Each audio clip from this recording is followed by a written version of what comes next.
All right, how about a 3-minute quick tip video? Let's go.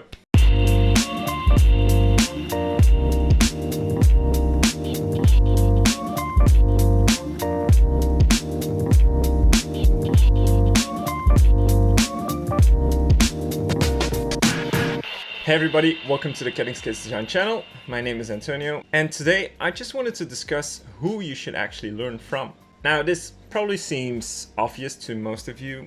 Well, you learn from experts, right? But is that necessarily the case? Do you need to learn from experts? And to me, there's kind of a yes and no answer. Yes, you do need experts. However, you can also consult people who are slightly better than you. Why do I say this? I've been through my fair share of tutorials from when I was a beginner to right now. And every time I revisited one of those tutorials, I always picked up something I didn't notice before. A piece of information that was hidden for me at the time. It's not that I didn't hear the message, I just couldn't process the full extent of it. Now, why is that? To give you a quick example, here's me teaching you how to draw the head. When drawing the head, we start with a circle for the cranium, then draw an ellipse for the side plane and a center line for where we want our head to be facing. Attach a box-like shape for the jaw and facial area, indicate the top of the hairline, and divide the center line into thirds, finding the eye sockets and placement of the nose. Now you might say, well, Antonio, that's an amazing tutorial. And it might be. However, is it the right tutorial for everyone, especially beginners? And in my opinion, no, because I compounded a lot of information in that very short tutorial. You see, part of the way that we process information, in order to retain large chunks of information, we kind of compound it into one and see it as one, and our brain will start to see it as one.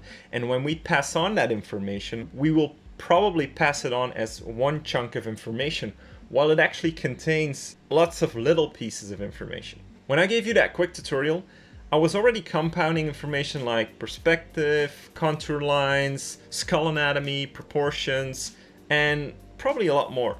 And that's the great thing about having an expert at hand. It's that they probably know all the information that you need or that you want to know. But I'm saying that if you want to continually grow as an artist, you can also consult people that you think are just better than you and are not experts per se. Because chances are great that they're still juggling with the same chunks of information that you are, and they're still having the same problems you are, and they can relate to the problems that you have.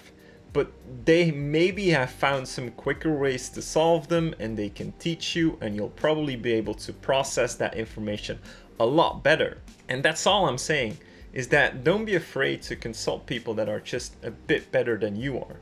Because I have a friend, his name is Karel. I will share some of his, well, I will share a link to his Facebook page. And he's an amazing artist, and he's the guy that he's my guy. He's the guy that I consult when I have questions about lighting, composition, just basic painting tips, because I feel that he's a lot better in that area than I am. And there's probably some areas that I'm better in than he is, and he'll often consult me for some stuff. And that's how you grow as an artist. You just pick from different sources. And I think that's a really important thing. Don't wait around till you can consult the ultimate expert or you can afford the ultimate expert. No, just keep moving through, keep studying, and from time to time try to consult people that you think are better than you. And if you do want to consult experts, turn to expert teachers such as my friend Duff or Bobby Chiu, Tyler Edlin, guys who really know how to teach someone and how to share information to the appropriate level of the artist. Guys like Jeffrey Watts, who have the Watts Atelier, amazing teachers. Those are all experts in their right. Like Jeffrey he's an expert painter and he's an expert teacher. He's the best of both worlds.